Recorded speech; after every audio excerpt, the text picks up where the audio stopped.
Shalom. Selamat pagi Bapak, Ibu, Saudara. Terima kasih telah bergabung bersama kami dalam renungan harian Jemaat GKJ Bandung. Bersama kita akan mendengarkan firman Tuhan dan merenungkannya.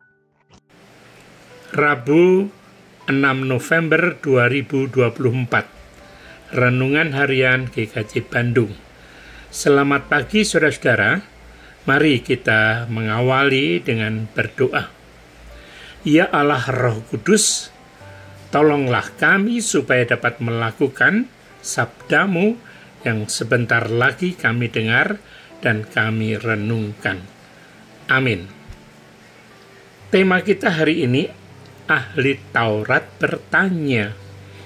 Bacaan dari Markus 12 ayat 28 sampai 34. Saya akan bacakan ayat yang ke-28 yang demikian. Lalu salah seorang ahli Taurat yang mendengar Yesus dan orang-orang Saduki bersoal jawab dan melihat bahwa Yesus memberi jawab yang tepat kepada mereka, datang kepadanya dan bertanya, perintah manakah yang paling utama? Saudara-saudaraku yang dikasihi Tuhan, kesan apa yang terlintas dalam pikiran saudara ketika mendengar frasa ahli Taurat? Negatifkah? Ya, kesan tersebut tidak terlalu salah. Para ahli Taurat sering bentrok dengan Tuhan Yesus. Mereka acap kali menempatkan diri sebagai oposan. Apa saja yang dilakukan Tuhan Yesus selalu dicari-cari kesalahannya. Mereka juga berusaha menjatuhkan Yesus dengan pertanyaan-pertanyaan jebakan.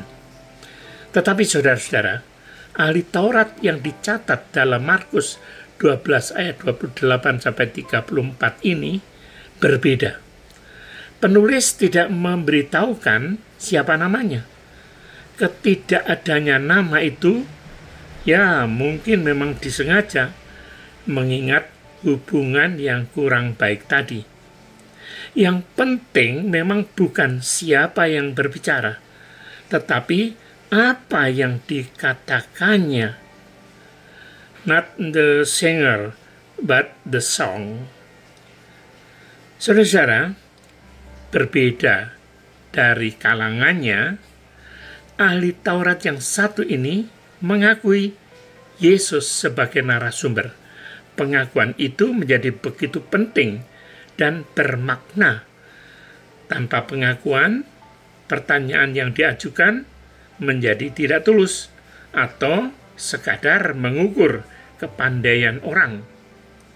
Ya, bisa jadi dia itu lagi bergumul dengan banyaknya perintah Taurat yang harus dia taati. Karena ada 613 perintah atau aturan.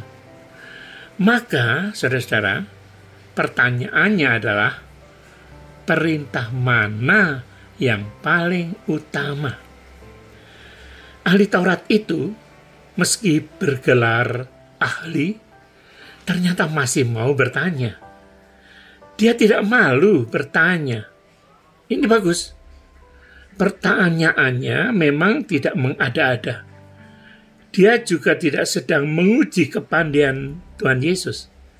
Yesus menjawab dengan mengutip Ulangan pasal 6 ayat 4 dan 5 sambil Tuhan Yesus menambahkan frasa dengan segenap akal budimu.